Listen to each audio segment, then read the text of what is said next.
4 net കിട്ടിയിട്ടുണ്ട്. 10 mm 4 net.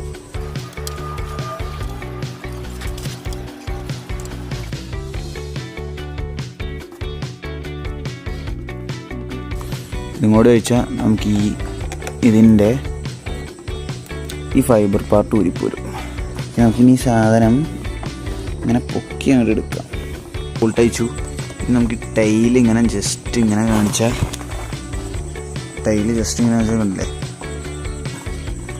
ഇനി നമുക്ക് ഇതിൻ്റെ അടിയിലേക്കാണ് ഈ ക്ലാമ്പ് കയറ്റുന്നത്.